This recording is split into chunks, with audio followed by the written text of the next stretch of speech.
नमस्कार, मेरा नाम है ऋषु सिंह। आप देखना शुरू कर दिए सुदर्शन बिहार। बिहार विधानसभा चुनाव 2025 को लेकर राजनीतिक मैदान में राजनीतिक बयानों का तीर काफ़ी ज़्यादा तेज़ी से चल रहा है। हमारे साथ बात करने के लिए बिहार के मुख्यमंत्री नीतीश कुमार के पैतृक जिले से आशीष कुमार चंद्रवंशी जी हैं, जो कि जेडीयू के बहुत बड़े कार्यकर्ता हैं।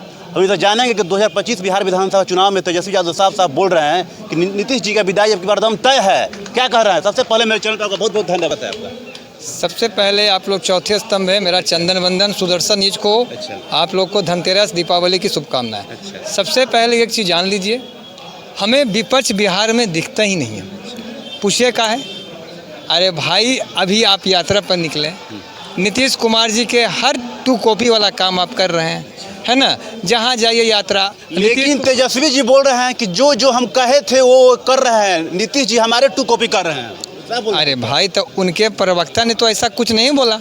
उनके प्रवक्ता हैं, हम तो देखते हैं डिबेट 30 दिन। कहाँ उनके प्रवक्ता ऐसा कुछ बोलते हैं? उनके प्रवक्ता सिर्फ यही बोलते हैं तेजस्वी जी ने ये काम किया, तेजस्वी जी ने।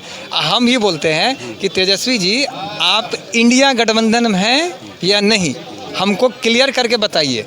नहीं बताइएगा घाटा आपका होगा, बताइएगा तो भी घाटा आप ही को होगा। इसलिए कि आपके सहयोगी दल ने ही आपको छोड़ दिया। अरे यहाँ तक तो आपके अपने भाई ने आपको छोड़ दिया है, यहाँ तक तो आपके परिवार ने आपको छोड़ने का काम किया ना।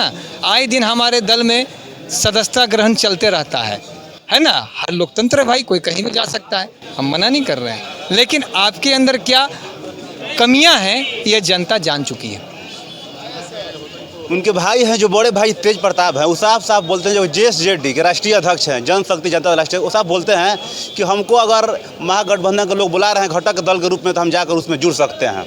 हम पार्टी तो बाहर नहीं है, वो साफ बोलते हैं, लेकिन अपना पार्टी हम बनाए हैं, लेकिन पार्टी में जाकर जुड़ सकते हैं। अगर हमको बुला रहे हैं लोग, जाकर हम जुड़ सकते हैं। ये हमारे पार्टी में आने का उन लोग का मौका है। उन लोग पर देखिए, हम तेज प्रताप जी को भाई एक बात कहेंगे, आप किनकी औलाद हैं? आप हम पर केस करिए चाहे कोई, किनकी औलाद है, किनके बेटे आप कहलाएंगे तो भाई लालू जी के नेता। अरे भाई, तो लालू जी के साथ जो रह रहे हैं उनको तो खा गया लोग। मेंबर ऑफ राज्यसभा, नाम मैं नहीं लूँगा क्योंकि वो माननीय पद पर है, उन्होंने ऐसा बरगलाने का काम किया कि वो समाप्त हो गए। बिहार में विपक्ष का कोई मुकाम ही नहीं ना है। आज जेपी गंगा बन गया, कभी कान में जू रेंगा था। अभी आदरणीय केंद्रीय मंत्री जी आए हुए थे, है ना, रविशंकर बाबू, नित्यानंद राय जी, आदरणीय अमित शाह जी आए हुए थे, माननीय प्रधानमंत्री जी आए हुए थे, नीतीश जी ने। अभी तो मेट्रो का इतना अच्छा उद्घाटन हुआ, भूतनाथ से 0 माइल, है ना। कभी कान में जू रेंगा था। कई हजार करोड़ का असाइनमेंट पर हस्ताक्षर हुआ MOU पर। अभी तो ये 2-3 फेज में चल रहा है, और जगह मेट्रो का काम जो है ना चालू होगा। अभी हमारे दल में सदस्यता ग्रहण चल रहा है। किनका चल रहा है? माननीय सांसद। लेकिन तेजस्वी यादव साहब कहते हैं कि विधानसभा चुनाव में हम अकेले पूरे बिहार के लिए काफ़ी हैं। ये लोग जो एनडीए के लोग हैं, करीब 50 से 100 की संख्या में हेलीकॉप्टर दौड़ाएंगे, उनके लिए हम अकेले ही काफ़ी ज़्यादा हैं। हेलीकॉप्टर, हमें तो हेलीकॉप्टर रहेगा या झोपड़ी रहेगा, हमें तो ये बता देना दीजिए हैं। अरे भाई, हमको तो ये नहीं समझ में आ रहा है कि आप कौन से डाल पर बैठ गए हैं। अगला डाल आपका काटने के लिए लगा हुआ है। अभी तो राहुल गांधी जी आए, मुझे पूरी खबर रहती है ना, आपको सीट भी नहीं दे रहे थे, तो बार बार उन्हें जाएँ, तो बार बार उन्हें राहुल जी के साथ जाएँ। अरे आपको पहले सीट का बंटवारा तो कर लें। हम तो ये कहेंगे कि पहले परिवारवाद से आप हटना सीखिए। कल्याण सिंह, JP साहब, लोहिया जी, कपूरी जी, कभी देखे हैं परिवारवाद को लाते? नीतीश जी का हर चर्चा था कि बेटा को लाएंगे, कभी लाए हैं वो?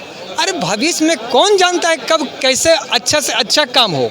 लेकिन तेजस्वी प्रसाद यादव चुनाव के बाद साफ बोल दिए हैं कि बिहार का मुख्यमंत्री हम अगर बन रहे हैं तो हर एक घर में एक युवा, जिस घर में नौकरी नहीं अगर है, उस युवाओं को हम एक नौकरी, हर एक घर एक नौकरी देंगे। अरे भाई, तो इतना युवा तो घूम रहा है। अभी संजय झा सर आए हैं, विजय चौधरी जी हैं, ललन बाबू हैं। लोकसभा का कार्रवाई कभी देखते हैं? ओम बिरला जी का बयान सुने हैं? हरिवंश जी का बयान सुने हैं? हमारे सभी कार्यकर्ता नीतीश कुमार है। अरे बोलने दीजिए ना। VIP साहनी जी बोल रहे हैं हमको डिप्टी CM चाहिए, वो कह रहे हैं हमको डिप्टी CM चाहिए। अरे भाई, CM पर नीतीश कुमार ने त्याग करने का काम। गठबंधन साहब बोल रहे हैं कि एनडीए के लोग बौखलाए हैं, अगला बार विदाई हमारी तय है, 25 में विदाई तय हमारी है। अरे भाई, तो हम काहे बोले? तेलंगाना के CM आए थे ना, कर्नाटका के CM आए थे ना प्रचार में, और जगह के CM आए थे ना, सबने तो यही बोला बिहार का व्यक्ति जो है वो फलाना चीज़ साफ करता है। ये कान में हमको अभी तक ये गूंज रहा है। तब बिहारी, आप बिहारी नहीं हैं। आपने पुतला दहन करने का काम किया, आपने गली गली जाके एक पंचायत में ये बात बोला कि हाँ हमारा सहयोगी इतना गलत बात बोला। हैं तो काहे नहीं जाके कार्यकर्ता खाली बैठ के झाल बजावेगा। सब कार्यकर्ता मजबूती के साथ काम कर रहा है। एक चीज़ जान लीजिए, उनका साफ कहना है कि हम प्रचंड बहुमत से इस बार आ रहे हैं और युवा सरकार बनवे करेगी। 36 बनाम 75 प्लस की लड़ाई है। हाँ बात सही है उनका। तो उनके प्रवक्ता कौन है? मनोज कुमार झा मेंबर ऑफ राज्यसभा हैं, मेंबर ऑफ राज्यसभा संजय यादव जी। उनसे कभी पूछे हैं आप? कभी बयान लिया उनका? अरे भाई उनका डिबेट में क्या कहता है? हमारे ये संदीप पात्रा जी को जानते हैं, हमारे राष्ट्रीय प्रवक्ता हैं केसी त्यागी जी, कभी सुने? तो हमारे साथ बात करने के लिए नीतीश कुमार के पैतृक जिले से एक बहुत बड़े रेडियो कार्यकर्ता जिनका नाम था आशीष कुमार चौरवंशी, कैमरा पर्सन विवेक के साथ सुदर्शन बिहार पटना।